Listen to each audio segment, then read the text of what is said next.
Blog Talk Radio.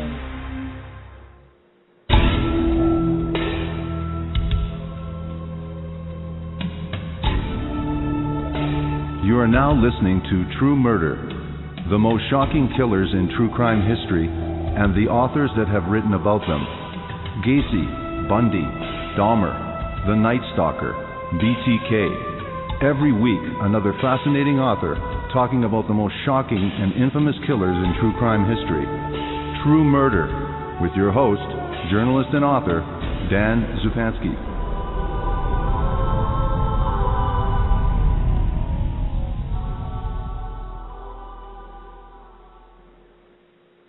Good evening. This is your host, Dan Zupansky, for the program True Murder, the most shocking killers in true crime history, and the authors that have written about them. One late spring evening in 2010, Shannan Gilbert, after running through the oceanfront community of Oak Beach screaming for her life, went missing. No one who had heard of her disappearance thought much about what had happened to the 24-year-old. She was a Craigslist prostitute who had been fleeing a scene of what no one could be sure. The Suffolk County Police, too, seemed to have paid little attention until 7 months later, when an unexpected discovery in a bramble alongside a nearby highway turned up 4 bodies, all evenly spaced, all wrapped in burlap, but none of them Shannon's. There was Maureen Brainard-Barnes, last seen at Penn Station in Manhattan 3 years earlier, and Melissa Barthelemy, last seen in the Bronx in 2009. There was Megan Waterman, last seen leaving a hotel in Hauppage, Long Island, just a month after Shannon's disappearance in 2010, and Amber Lynn Costello, last seen leaving a house in West Babylon a few months later that same year. Like Shannon, all 4 women were petite and in their 20s. They all came from out of town to work as escorts, and they all advertised on Craigslist and its competitor Backpage. Lost Girls is a portrait not just of 5 women, but of unsolved murder in an idyllic part of America, of the underside of the Internet, and of the secrets we keep without admitting to ourselves that we keep them. The book that we're featuring this evening is Lost Girls, an unsolved American mystery, with my special guest, journalist and author, Robert Kolker. Welcome to the program, and thank you for agreeing to this interview, Robert Kolker. I'm pleased to be on. Thank you. Thank you very much, Bob. A dedicated fan of the program, and someone that suggested that I get in touch with you and ask you for an interview for this program. Her name is Susie. She has contacted me, and I ask this question often, but she put it in a little more eloquent terms. How did you come to this story, Bob, and what are the circumstances that led to you writing this book? Give us your background and how you came to be able to write this, Lost Girls. Okay, Dan, thanks. I appreciate the question from you and from Susie. I'm a writer for New York Magazine. I write feature stories and cover stories for the magazine that are based on reporting of news events, and often there are crime stories. And so when 4 unidentified bodies were discovered right all near each other and bound in burlap right on a beach in Long Island, it was clearly a story that would be interesting to any reporter. Then the bodies were identified, and it was clear that they were Craigslist escorts, and the most interesting thing happened. Among a lot of people in the New York area, interest in this case sort of deflated a little bit. It all kind of got a little quieter for some reason, because people said, oh, these women were prostitutes. And that, to me, was the first sign that something unusual was going on here. It became very clear as time went on that this happens a lot in serial killer cases, that serial killers actually rely on the idea that their victims will not be missed, and that even if they were discovered, that the public won't necessarily go on a crusade to find them, because as a society we stigmatize these women and decide somehow that they have it coming. Never mind that the Johns are also breaking the law, the pimps are breaking the law, the drivers are breaking the law. So then as time went on and the case became more complicated, and in Lost Girls I cover all the ins and outs of the case, I, as a reporter, got to know some of the family members of some of these women. And it became immediately clear that they defied expectations. I had assumed, and I think a lot of other people had too, that these women didn't have families, that they didn't have people in their lives who cared about them, that they were somehow, lost to the world long before they actually disappeared and were murdered. And what I learned is that nothing could be further from the truth. These women had very close relationships with family members, stayed in constant touch, and were leading more or less semi-functional lives for a very long time. And their family members cared deeply when they went missing. And it was, in many cases, law enforcement that dropped the ball when they disappeared because, again, our society stigmatizes women in this line of work. From there, it became clear that the women involved were doing something new in terms of prostitution. They were taking advantage of the Internet, and this allowed them to lead even more mainstream lives than previous generations of prostitutes have been able to do. They no longer have to go to a bad neighborhood. They can work out of their home. They don't need to work for a pimp. They can be their own boss. They can set their own hours. They can lead a kind of a compartmentalized life. Their prostitution life can be in a box. They can just do it a few days a month and then lead normal lives the rest of the time. And that meant that in many cases, these women were people who might never have become prostitutes 10 or 15 years ago, but the Internet made it easier for them. It lowered the barrier to entry, and it made them feel safer because they weren't walking the streets the way that you'd have to. And all of these factors were things that put them in harm's way. And I thought to myself, after writing a magazine story about the case that brought the family members together, wouldn't it be great to write a book that made it clear to the public who these women really were, and to make them seem more than just, cardboard characters or extras in a serial killer case?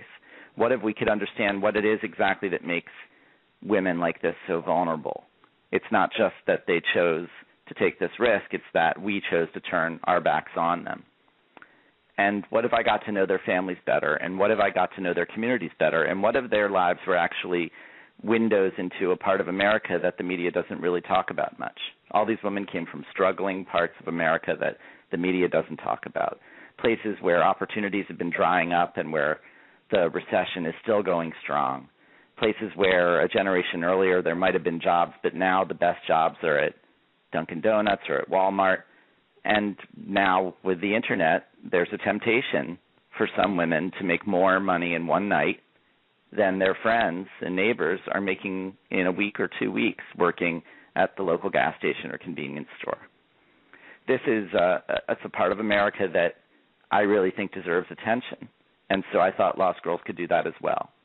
But for your listeners, obviously, Lost Girls is also a murder mystery. And I go through the ins and outs of the case. I have exclusive interviews with people who are considered persons of interest in the case by the public.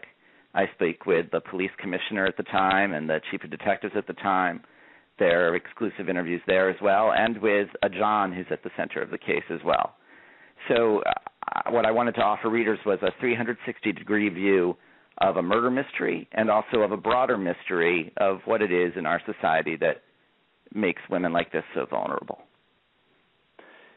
Now, for our audience and for those that want to know about this book, let's talk about the catalyst for the discovery of these women and for the impetus for you to do this story as well, is because, unfortunately, these characters come only to light after they're deceased. So let's go back to this evening in 2010 with Shannan Gilbert, and tell us first who Shannan Gilbert was. Tell us from the beginning who Shannan Gilbert was, and we can get to this fateful evening where she disappears. So take us back and tell us what you found out from all your research about who Shannan Gilbert was and how she was formed and some of the formative years for her. Well, the initial reports of this case made it clear that Shannan Gilbert was working for herself, posting ads on Craigslist, that she was living at the time in Jersey City, New Jersey, which, if your listeners aren't familiar, is pretty far away from the area in Long Island where she disappeared, and that she was driven by a driver who shared some of the money that she would bring in as a prostitute, and the two of them were kind of in business together. And it also said that she had grown up in Ellenville, New York, which is upstate. It's sort of halfway between New York City and the state capital, Albany. It's in a kind of a more rural or not really suburban, more rural part of the state. Right. And she, obviously came to the New York area to make money. And then there were a couple reports that said that perhaps that she had been prescribed antidepressants and might have used substances. And that's really all anyone knew. But the mystery about Shannon and her life is exactly what her childhood was like, because it also became clear over time that she was had a mother and she had 3 sisters, and that the family all lived in Ellenville, but that Shannon didn't always live with the rest of her family. And what I learned through my research in Lost Girls was that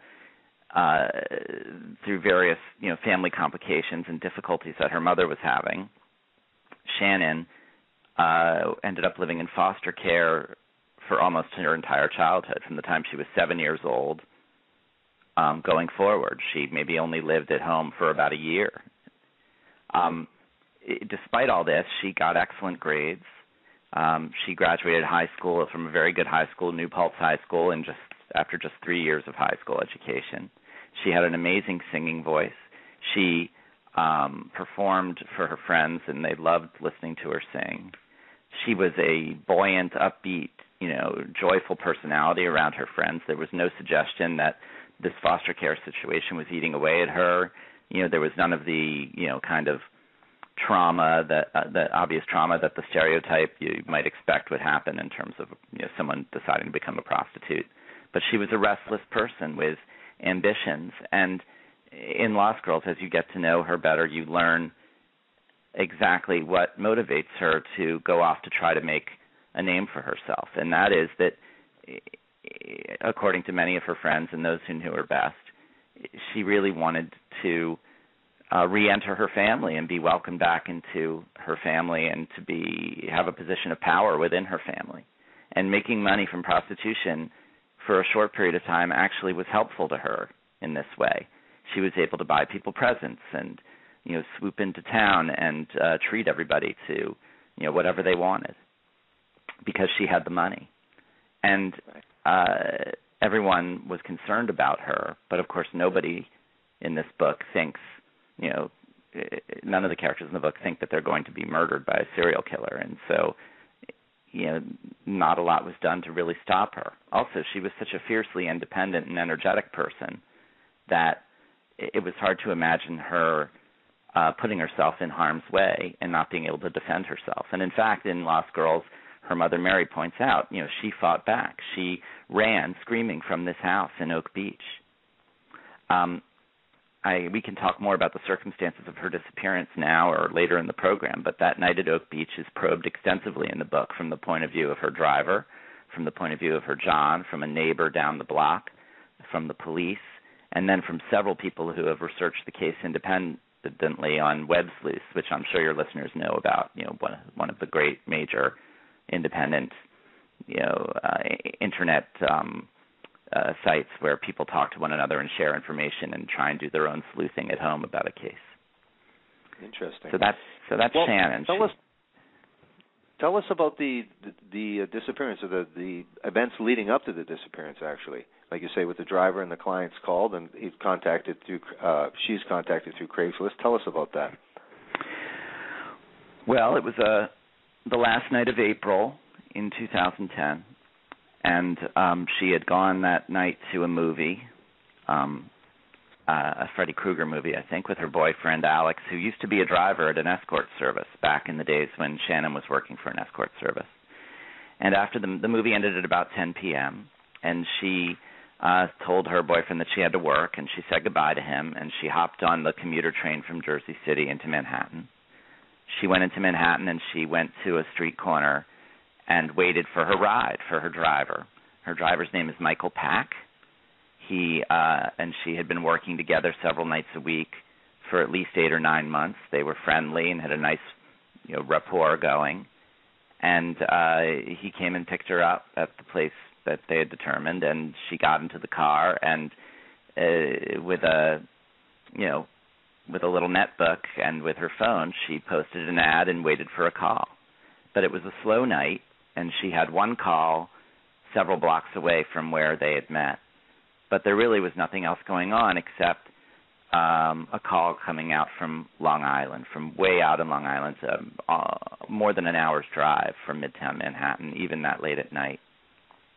And that call came from a gentleman named Joe Brewer, who was the John at the house where she disappeared. They decided that, given that it was a 2-hour minimum, for this appointment, that they would go out there, because in many cases you can take a 2-hour date and try and extend it into a 3 or even 4-hour date, which would end up paying for the whole night, and it wouldn't matter that they traveled so far. And so with that in mind, they decided to drive out there. They went out to Oak Beach, which is a secluded beach community in Long Island, where on paper all the residents are millionaires because they have beachfront property. But in fact, it's a much more peculiar place than that. This isn't like East Hampton or West Hampton or one of these millionaires' rows. It's filled with middle class and even some working class people whose families have owned these houses, and they've watched the values rise up.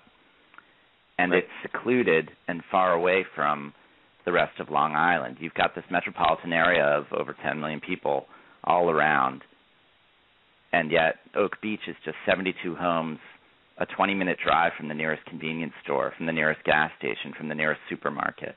If you want a quart of milk, you've got to drive 20 minutes over a bridge into the rest of Long Island. So the only people who live here are people who are desperately holding on to homes because of their value, people who like to live remotely, who want to be off the beaten track, people who want to be a big fish in a small pond, or don't want to be hassled. And in this case, Joe Brewer enjoyed his house because it was a party pit for him and his friends. It was almost like a frat house for him. He was a father but divorced, hadn't worked for a while, had a little money in his family, and was basically hanging out, and had hired prostitutes there in the past. And Shannon was just another one. So they show up. She goes in. Michael Pack, the driver, waits outside for an hour, maybe 2.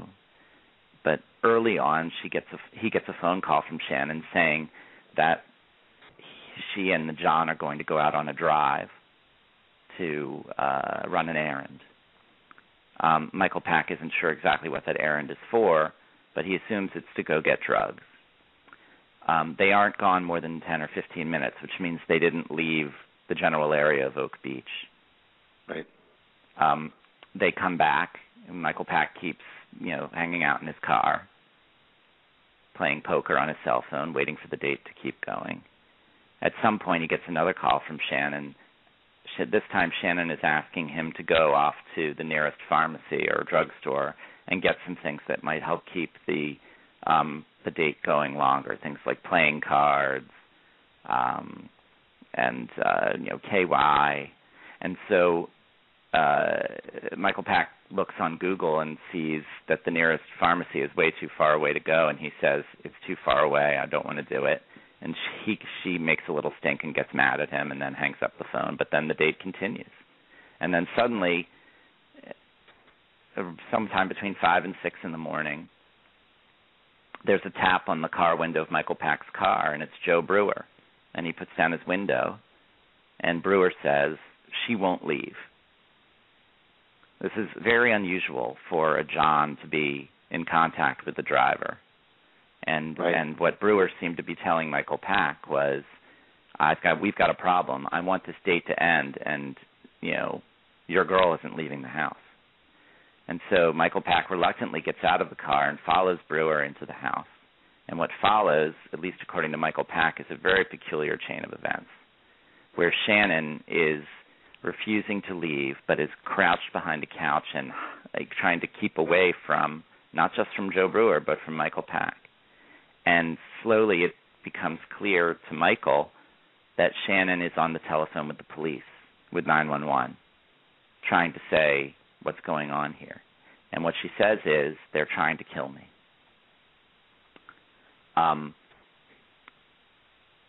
Michael Pack tries a couple things to try to convince Shannon to come with him. She refuses.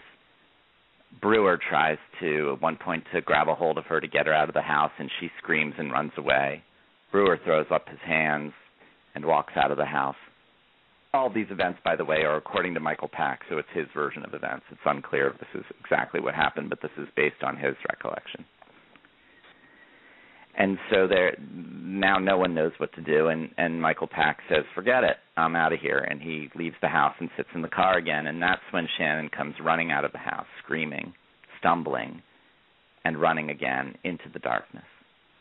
Now, I want to slow down even further and talk with your listeners about what a peculiar moment this is. Shannan Gilbert has never been to Oak Beach before. She has no idea where she is or how she got there. She was driven there. It's the middle of the night, or actually dawn and will be breaking soon, but it's still very dark outside. She can't see a thing. The only soul she knows in this area is her driver, Michael Pack, and yet she runs away from him into the darkness. And he is supposed to be her security detail. He is supposed to be the one who's guaranteeing that she gets out of there just fine, and yet she's not just running away from her John, she's running away from him. It is unclear exactly why she is so upset. Joe Brewer might have told the police more than he's told the public, but it's very clear that he must know something about why she is so upset. The police have tried to describe her behavior as a reaction to the drugs, a psychotic break, but that doesn't explain why she could be on the telephone, why she would be on the telephone with 911 for 23 minutes. That is not a lot of people believe. That is not the work of an irrational person.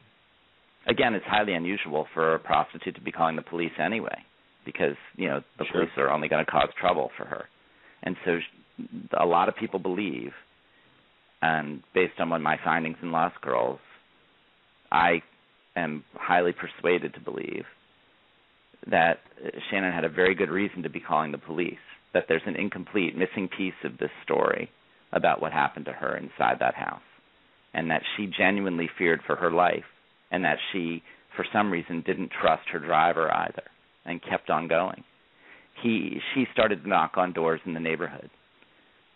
The first person who sees her down the road a few doors down is Gus Coletti, an elderly man.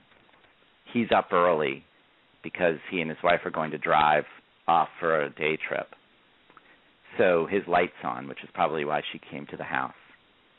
But he says that he's going to call the police when he sees her, and that just sends her shrieking and screaming and running off again. So that's sort of a false, that's a dead end for her, and she keeps running. She knocks on a few more doors, and this time nobody comes out. Another neighbor calls 911 when they see her, but they don't come out and don't help her. And that is the last we know of what happened to Shannon, except that her body is found sometime later. Is there any indication that there was? What's the background of Joe Brewer? Joe Brewer's a sort of to call him a playboy would be a bit of a stretch. He's a little too slovenly. He's the best image in my mind, having seen him and heard him and talked with him now, is of Joey Buttafuoco. He's kind of an oaf who laughs a lot and tries to act cool and isn't particularly a high class or charming guy, but is very has a high opinion of himself and likes to brag to people around him about what a ladies' man he is. And he's not above hiring prostitutes to entertain his friends at parties. But in terms of any kind of criminal background, was there any? No, there's no sense that he's had any sort of criminal background, except perhaps as a John. but no arrests. How about Michael Pack, other than arrest related to the same industry that he's involved in? Was there any violence or anything to indicate whatsoever that he might be some sort of sus? Well, he is certainly kind of a sketchy guy, and there are two schools of thought about Michael Pack. One is that he's hiding a lot and is actually capable of terrible things, and the other school of thought about him is that he's sort of a low-level guy in terms of, small-time crime. He served some time in a federal prison for misuse of a passport. What he was accused of doing and convicted of doing was an immigration scandal, trying to he was flying out to be the companion of someone who was being sneaked into the United States. And at customs he was stopped, and it was clear that the two of them weren't really together, and he was arrested and did some time in the federal jail. But that's not a violent crime, so it's unclear that he's ever had any experience in causing people harm. Now, one of the most amazing things is, of course, the police response here, and police what they theorized happened or didn't happen. Tell us how the police proceed with this investigation. Well, the first indication that something's wrong is the 911 call, right? She calls 911. But what happens here is that she doesn't know where she is, and so the operator, the Suffolk County operator for 911, Suffolk County is the county where Oak Beach is in, quickly transfers her to the state 911 operator because she says something about Jones Beach. Now, for your listeners who don't understand the New York area, Jones Beach is an enormous state park that is a beautiful beach in Long Island that's very close to Oak Beach. And as far as major landmarks go, it's something that someone like Shannon, who's unfamiliar with the area, would be the only place around there that she knows about. So she's panicking. She's on the phone, and she says something about Jones Beach. The operator switches her over to this New York State operator. The New York State operator tries to get more information about where Shannon is, but never learns a thing. And so in a way, the 911 call, even though it's 23 minutes long, is something of a non-starter. Now, we haven't heard every minute of that call because in New York State laws, they don't release 911 tapes. Sure. Particularly when there are open cases going on. But as far as what the police have said about what's on the tape and what family members say they've been told by police, that's all there is. And so they don't even treat it as a missing persons case, and they certainly don't treat it as attempted murder. In fact, it sits there, and the police don't connect the dots between that call and the other 911 calls from Oak Beach for weeks, which seems a little outlandish in my opinion. I'm talking about two more 911 calls that were made, one by Gus Coletti, the neighbor, and another by another neighbor named Barbara Brennan. These were about a woman going screaming through Oak Beach about Shannan Gilbert. The police do respond to those calls. They do get there in a semi-decent amount of time, something like less than 20 minutes after the second 911 call. But by the time they get there, Shannon does not appear to be anywhere, and Michael Pack is gone as well. Michael Pack later told me that he threw up his hands after searching for her for a while and split. It doesn't seem like he actually spent that much time looking for her, to be honest, but that's what he says. And so the police come, but again, think about it. The police are not there to investigate an attack or an attempted murder, because no one's told them that she believes someone's trying to kill them, and they don't know about her own 911 call.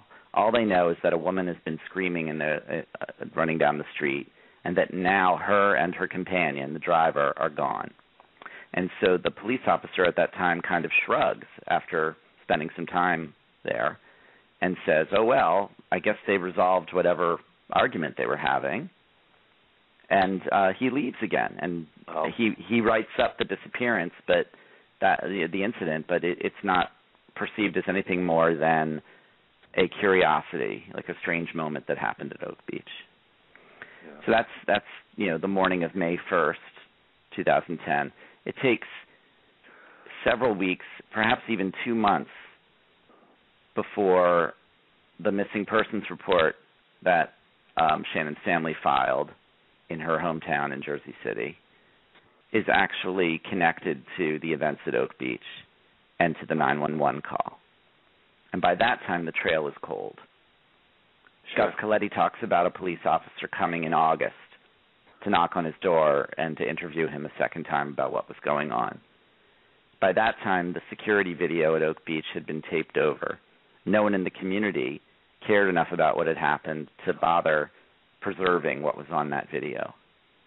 Now, there are conspiracy theories that say that they were covering up for each other and that there were things on that video that were potentially incriminating. But we may never know because that video was taped over and doesn't exist anymore. Well, so you see it's an investigation that falls through the cracks for logistical reasons, for very human frailty reasons, and just sort of the folly of bureaucracies. For technological reasons, they couldn't triangulate and trace her cell phone call to 911. And then for reasons of apathy, the community didn't care enough to hang on to that security video, or perhaps they're hiding something. Months go by. What was Shannon's family's reaction? This is the interesting part. Her family and her boyfriend Alex all want to know what happened to her. Alex takes a trip within a day or so of Shannon being missing. He goes out there once by himself and talks to Joe Brewer. He and Joe Brewer try to file a missing persons report for Shannon at the local police precinct in Suffolk County, and they practically get laughed out of there when they go in. The police say, "Oh, she's a prostitute," and they don't seem to care after hearing that. Also, she's in her 20s. She's not a small child. And so they think, well, wherever she is, she must be where she wants to be. Maybe she found a better date. And then they say, then they don't even accept her missing persons report. They say it has to be filed in the city where she resides, which is Jersey City, New Jersey. Her family eventually does, along with the boyfriend, file a report in Jersey City, and that's that report that eventually floats back to Suffolk County. But think of all the time that could have been saved if the police in Suffolk County had paid attention, had taken it seriously. Instead, they decided it wasn't their problem. Now imagine for a minute that Shannan Gilbert wasn't a prostitute. Imagine if she was a middle-class person, if she was the daughter of a doctor or of a lawyer or of a judge. Somehow I think the police would have snapped to attention and done a little bit more for her friends coming to say that something had gone wrong that night.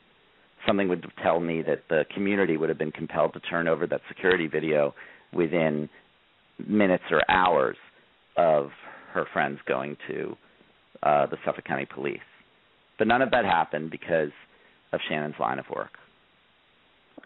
Yeah, the stories like that echo throughout Lost Girls, by the way. We learn about things like this happening with a lot of the other women as well. Mm-hmm, mm-hmm. And well, then something... sorry, go ahead. Then something really peculiar happens, which I further detail in Lost Girls, which is a neighbor at Oak Beach, a doctor named Peter Hackett, offers to help Shannon's boyfriend and spread the word about Shannon's disappearance in the community. And he gets Mary Gilbert's number. Mary is Shannon's mother. And he calls her. He says he called to offer the assistance as a representative of the community of Oak Beach. But Mary says that the call was actually far more peculiar than that. She feels that he was checking to make sure to sort of cover his bases because he's hiding something. She says that he said that he runs a home for wayward girls and that Shannon had spent some time with him and that he had tried to help her that morning, and that now she wasn't with him and he just wanted to make sure that she got home all right. She feels in hindsight that the doctor was on a fishing expedition calling her up, trying to suss her out and play her in some way because he knew more about the disappearance than meets the eye. And that's when the conspiracy theories really spin all through Lost Girls. There are neighbors at Oak Beach who are convinced that the doctor saw her that night, that he tried to help her that night. There are some neighbors who say that they even overheard him saying that he did. He, of course, denies all of this. And just in the interest of fairness, I work very hard to portray the situation fairly, because the doctor has his own, he defends himself. He says that all of this is completely wrong. But at the same time, he also deceived the public. He denied that he was ever on the phone with Mary Gilbert. He denied it for a year until finally he was forced to admit it. And so, even when approached after that, he continued to dissemble when talking about this case. So either he is incredibly naive and defensive and scared about all the attention for no good reason at all, or perhaps he knows more about what happened that morning than he cares to admit. The conspiracy theories about him are all over the place. Some say that he, should be a suspect in the case. He, of course, denies this. Other people say that he was a bystander who is covering up for someone else. Then there's the added complication that he has physical disabilities. He walks with a prosthetic leg, and would he actually have the ability to physically overpower Shannon? The speculation runs wild. But the police went an entirely different direction. After interviewing Brewer and Michael Pack and Dr. Hackett and others in the community, they decided that this was not a criminal matter, that this was an accident, that Shannon had a bad reaction to drugs and was going through psychosis, and that she ran off.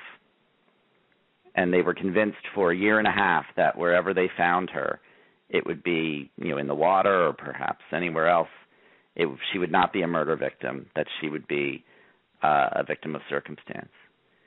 Now, this is just, if true, it's highly coincidental, given the fact that 4 other women just like her, women in their 20s who advertised on Craigslist, were found just 3 miles away on the side of Ocean Parkway in Gilgo Beach.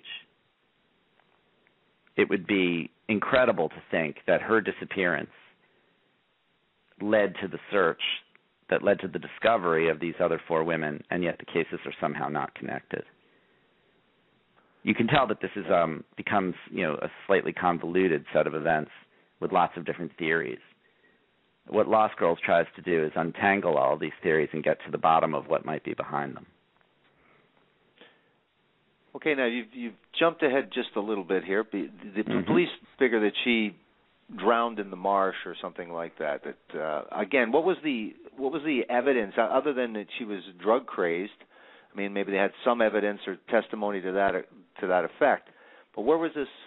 How did they come to that conclusion of drowning without any body? That's a very good question. And some say that it was merely pressure that the police commissioner was feeling to get this case out of the way, to just sort of clear the case. But I also believe that he was playing the averages. He thinks that her case is a little different from the others because she had a driver, and that the killer's MO was to try to get these women alone. And so he thinks that this is the police commissioner at the time, Richard Dormer, believes that it just doesn't make sense that she would be targeted by the same killer for this reason and this reason alone. And so from there, he starts to, unfurl a whole other scenario where there's no foul play at all, and where the neighbors are innocent bystanders, and where she just sort of runs off and dies. But I try to make clear in Lost Girls that this is more than just a strange and outlandish theory. It also is kind of polluted by this old-fashioned Victorian sense of prostitutes. It suggests that Shannan Gilbert died of hysteria or of a broken heart or of melancholy, that her soul was somehow driven asunder by a life living on the streets. And that just is, it just doesn't seem quite right. particularly since there's so many inconsistencies in the doctor's story and so many inconsistencies in the entire it was an accident theory. Yeah. I think it was irresponsible to sort of make that kind of conclusion. So, I mean, there seemed to be, I don't know about the pressures, because, like you say, there's a lackadaisical attitude anyway. Let's get to now the discovery, because it's in a couple days you get the 4 bodies of, and we'll name these people. Maybe you can go ahead and name the women that are found first. Was Maureen Brainard-Barnes found first? She was the first to disappear, but it was Melissa Barthelemy's body that was found first. And then 2 days later, the bodies of the other 3, which would be Maureen Brainard-Barnes and Amber Lynn Costello and Megan Waterman. Just without getting into big a detail, just give us the description of how the women were found and where exactly they were found, and just the condition of the bodies. From what we know from police, and this may be incomplete information, the bodies were found roughly about 1/10 of a mile away from each other, so pretty close to each other. All technically in Gilgo Beach, but really the side of a highway, a long straight highway called Ocean Parkway that connects the rest of Long Island to these barrier island beaches. Ocean Parkway is distinctive in that at night you can tell when you're alone, because it's a straight shot at night with very few street lights. And so if you are, let's say, a killer trying to dispose of 4 bodies close to one another, you can pull over and you can know pretty much that no one is watching you, because you know there are no headlights coming from miles away. And that is presumably what this killer did. He pulled over, dumped a body, drove a little bit, dumped a second, jumped a third, and dumped a fourth, and got out of there. But they all are very close to one another. Burlap was found around the bodies. Perhaps they were shrouded in burlap. Perhaps they were in burlap bags. And the skeletons, the bodies themselves, did not seem to leave. It seemed to be stripped and of any flesh. And this is interesting. It's unclear whether this was a function of the weather, whether they'd been left there a long time, or whether the killer had actually gone to work on them to make sure that they were this way. In any case, this is a methodical disposal of bodies, one that has great intentionality behind it, with a real eye for detail. And the fact that they were located so close together suggests to many profilers that this killer wanted to remember exactly where they were, wanted to be able to drive by any time and relive the experience of having killed them, wanted to continue his relationship with these women well beyond the act of killing them. Wanted to, every murder like this is an act of violence more than of anything else, but it's also about domination and control, and to control every aspect of their body disposal seems important to this killer. How did the bodies come to be discovered, and what circumstances led to that? Well, we'll go back to Shannan Gilbert's disappearance in 2010. The last time the police seemed to come to Oak Beach was in August, and then, as far as the neighbors were concerned, this was a missing persons case that might have even been resolved for all they knew. It wasn't in the papers. Nobody cared as far as the media was concerned. But because it was a missing persons case on record, it was a perfect case for the cadaver dog unit in Suffolk County to use as a training exercise. And so, of course, we all know that after the first 48 hours of a missing persons case, it becomes likely that the person, has died. And so, in this case, an officer in Suffolk County who had a cadaver dog was simply of the opinion that Shannan Gilbert's body had to be somewhere, and why not use a dog on a training exercise to try to find it? So he would go out from time to time, and he tried the neighborhood and didn't find anything, and he tried one side of the highway and didn't find anything, and then he went to the other side of the highway, and sure enough, 3 miles down from the Oak Beach entrance in December of that same year of 2010, 7 months after Shannan disappeared, they found those first 4 bodies. Then the winter came. The snow made it impossible to search for more bodies. But at the end of March and beginning of April, they found 5 more bodies. And some of them, they all were different. They weren't in burlap.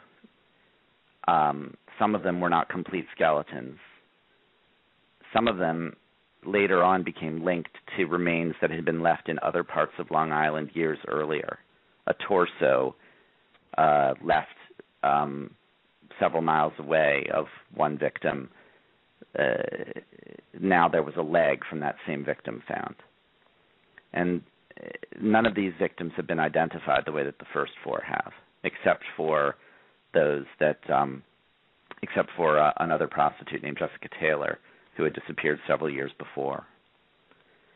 And they don't quite fit the same exact profile as these first 4 women in burlap. One of them is a small Asian man. Another one is a toddler who appears to be related to a woman who was found several miles away.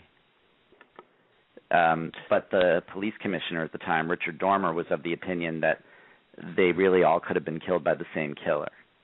He has a theory that the killer, when he first started killing, had a little less control over who his victims were. It was who he ever picked up, whoever happened to be in the right opportunity for.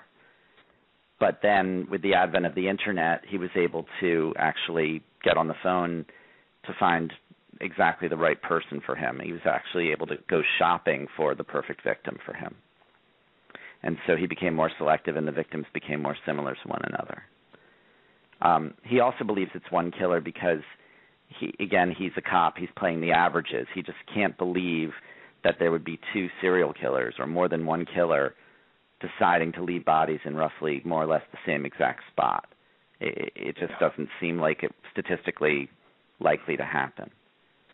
But there are a lot of people who disagree with that police commissioner, including the district attorney in the area, Thomas Spoda, who went on the record very early saying that it's not clear that there's one killer, that no one should believe it as yet, that it could be just that it is a good, practically good dumping ground for bodies, much the same way that the swamps of New Jersey might have been, the Meadowlands, before they built the football arena, or perhaps some areas in Staten Island for mob hits, that this is just one place where people leave a lot of bodies.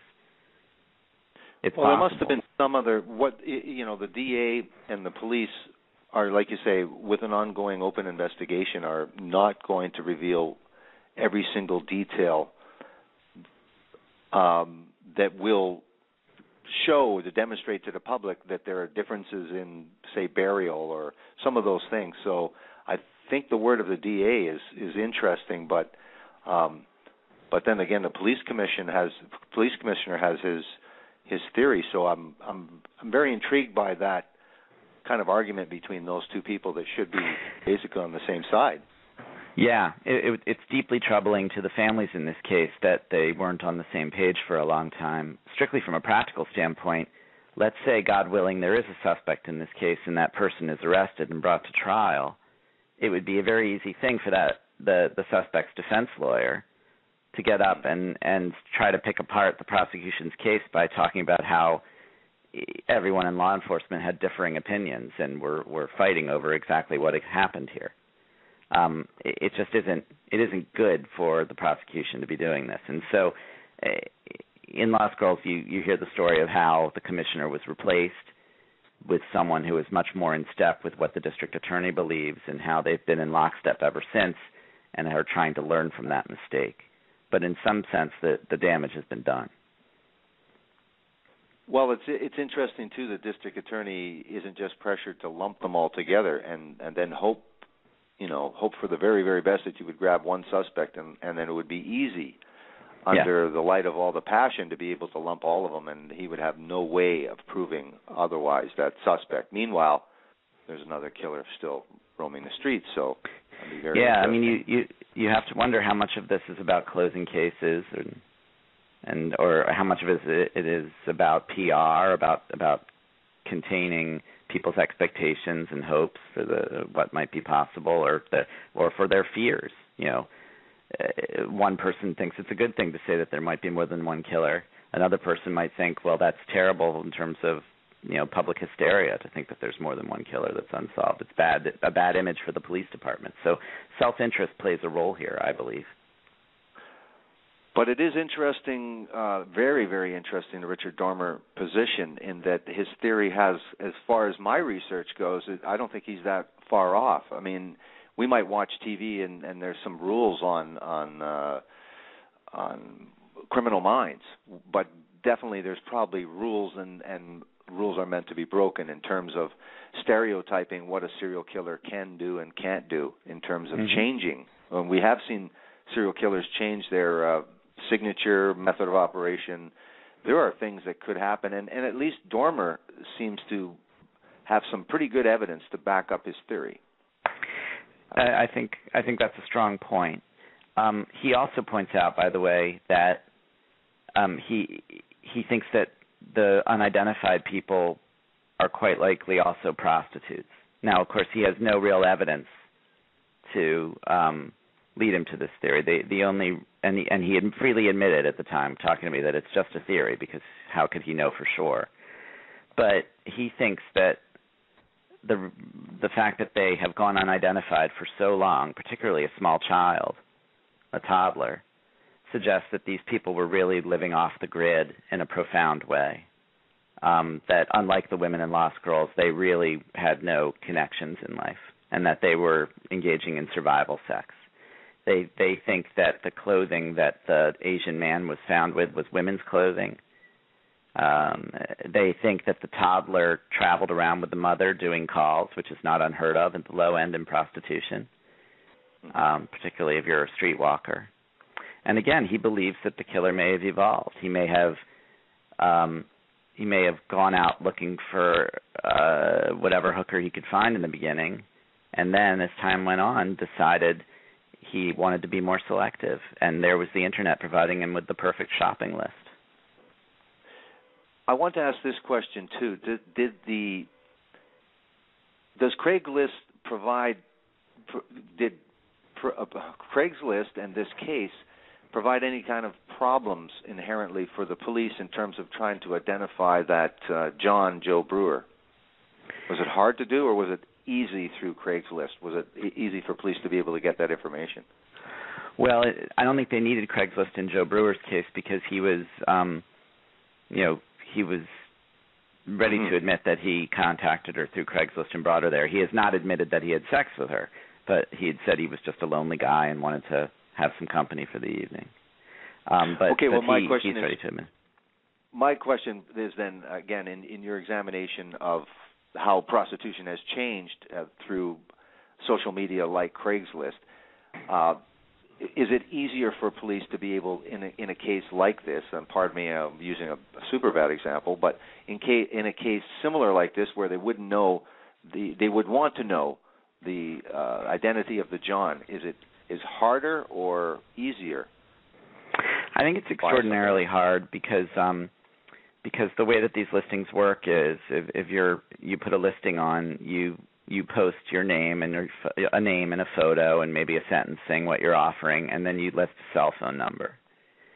And the Johns are all on that page, right?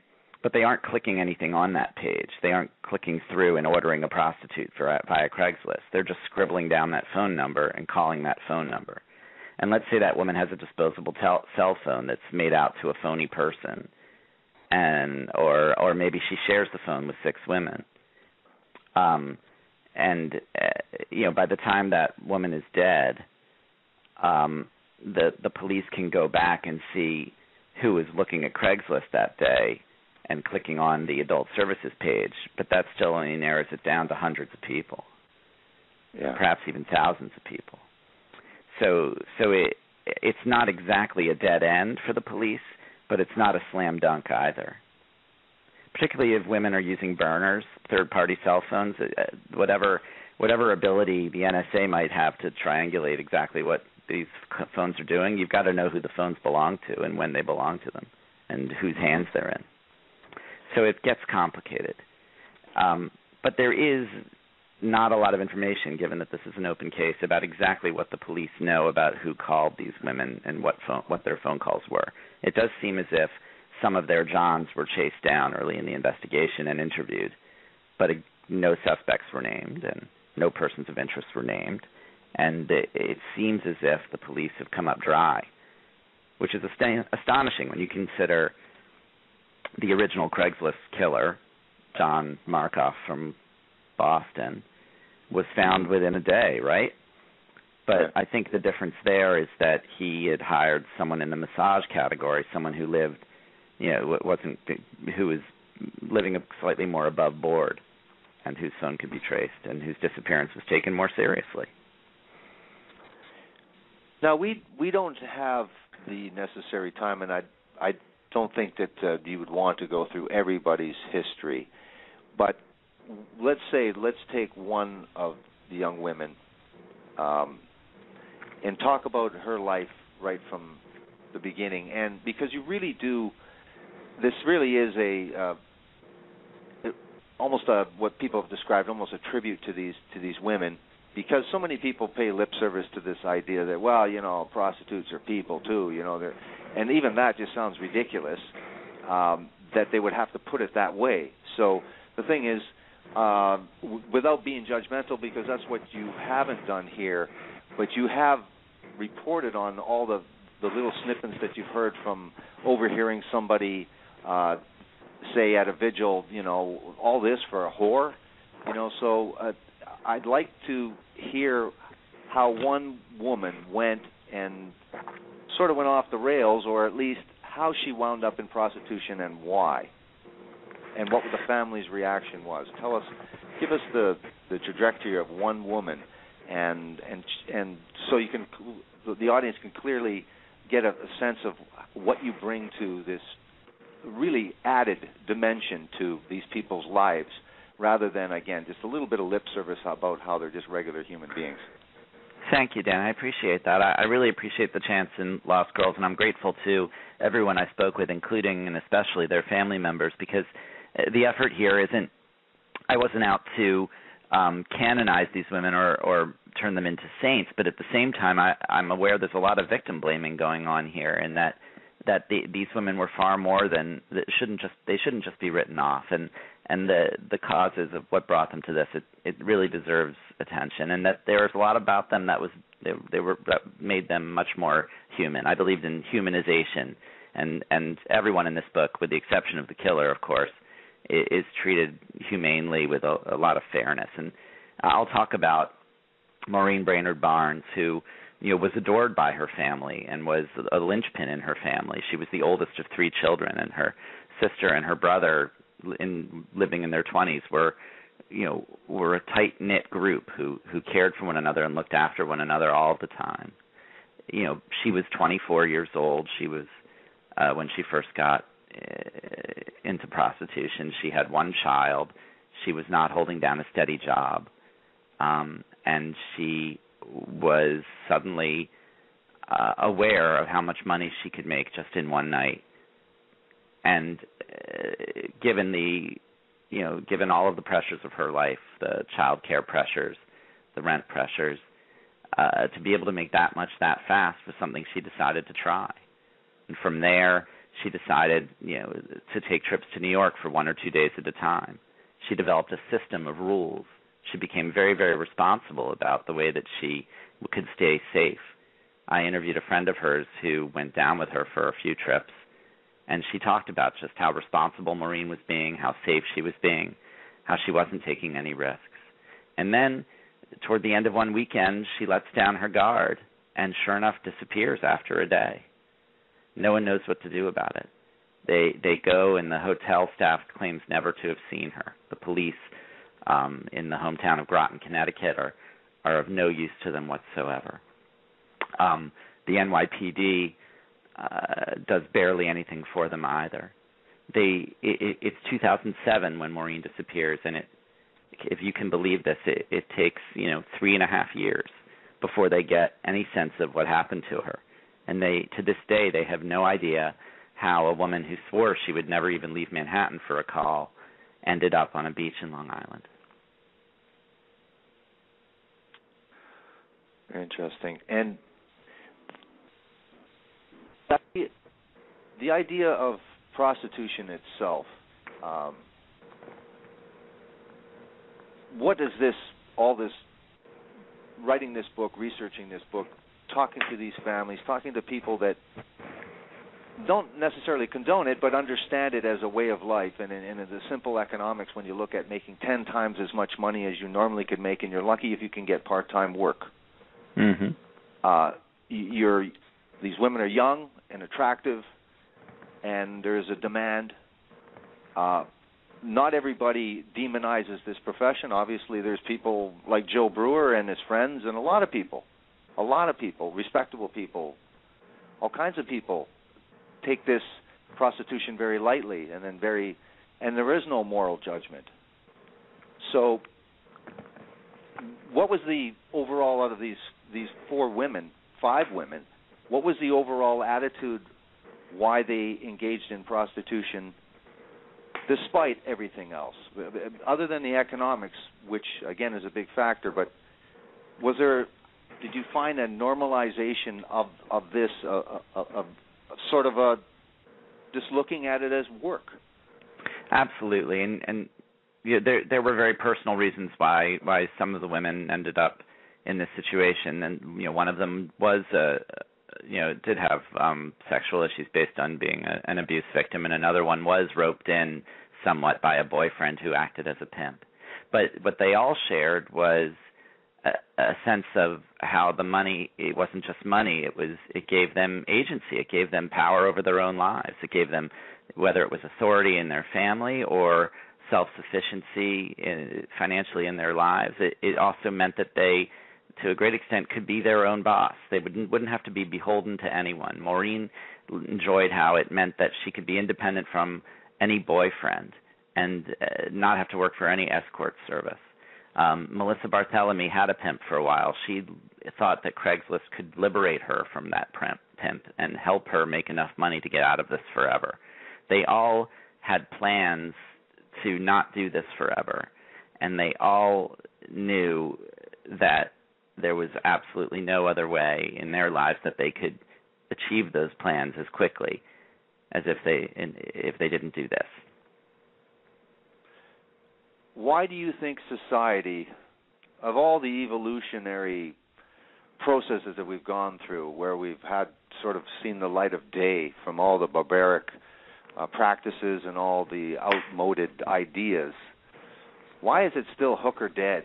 Why are these people that are most vulnerable? Again, we don't seem to demonize the high-class stripper, the Heidi Fleises, and the escorts that you can go through a phone book in Canada like it's pizza.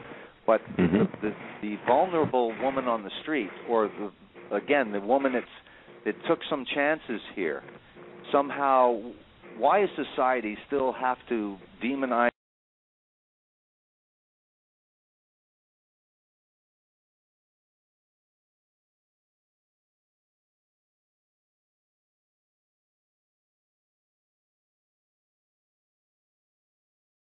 Victims in that sense. You cut out for about a minute or so, or 30 seconds. Oh my gosh, that's so strange. Yeah, I thought it lost you. So again, I heard your question. Yeah. Well, it's interesting that this issue of prostitutes being mass murdered, it cuts across time and eras, like Jack the Ripper, and also through different societies. I mean, in Canada, there are some very grisly cases with many victims. I think it's easy to say that the predators go after people who are vulnerable, and prostitutes are vulnerable because they work in the shadows, and prostitutes work in the shadows because of the social stigma that has been attached to them for decades, for centuries. And the irony is that the demand for sex has never gone away, that the Internet has made it more accessible than ever because the Internet affords you a certain amount of privacy. Not just the prostitute, but the Johns can go on anonymously. You don't have to go to a bad part of town anymore. And so there was a sense in the last 10 years or so that prostitution could become professionalized, that everyone could be like the Mayflower Madam, because they'd be working out of their own home. They wouldn't have to be hooked up with some sleazy people. They could pay their way through college, do whatever they wanted, and it's all consensual and a victimless crime. And yet, the killers among us still see these women as vulnerable, and in many cases they are. And so Craigslist and Backpage and all of these services became a shopping list for these predators.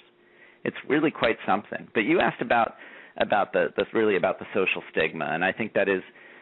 That, along with class, is really the root of the discussion in Lost Girls. And I don't come out one way or another, pro or con, about legalizing prostitution. I deliberately sit out that argument because I think that it's the stigma of prostitution, most of all, that can be mitigated even if you don't decriminalize it. I mean, imagine if prostitutes were allowed immunity if they told police about threats to their well-being. Imagine a world where police actually cared more if a prostitute was in danger and didn't just laugh at them if they came to them. Certainly, if you're a low-level pot dealer and somebody threatens your life, you could probably get immunity if you went to the police, but not if you're a prostitute. There's misogyny at work here. There's class arguments at work here. And I think that my hope is that a book like this changes people's views a little bit, helps change the discussion a little bit, helps people understand that these people's lives are worth something. Yeah. Yes, absolutely. And it really is a tribute to these women because normally the buck stops right at the newspaper headline and the short article with all the misinformation and that's it. We don't ever look at this any differently, and there's reams of books the same way where it's not like they're nasty about it, but it's certainly doesn't really elevate these people to the same level. I mean, I can't believe that there's so much effort in humanizing serial killers fictionally and nonfiction-wise, and then very little attempt to humanize victims. People say, well, innocent victims. Well, all victims are innocent, and the killers are the only people that we should revile. Never for a moment can anybody be responsible for their own death. So. Absolutely. I mean, think of all the high-risk professions out there, and where a death happens, that people don't blame the victim. Yeah. We're very willing to do it for a prostitute. Yeah, it's very, very odd. Well, I want to congratulate you on this, Robert. I think this is a really, really interesting book and very, very important. Again, very many true crime books are formulaic, and I don't know if I look at this as true crime, but this is the genre that it's in. But it's a very, very, very fascinating read and a ride for everyone to enter into these women's lives and really get a picture of a serial killer hunting for just regular folk, just like you and I, and we're all, again, terrorized by the specter of this serial killer. And you've really captured the entire feel, this media circus, the victims' families, maybe even their overreaction. It's a very, very interesting and incredible tale, and I want to thank you very much for coming on and talking about Lost Girls. I really appreciate it, Dan. Thank you so much. Thank you very much, and you have a great night, and I hope to talk to you again soon. Good night. Thank you. Good night.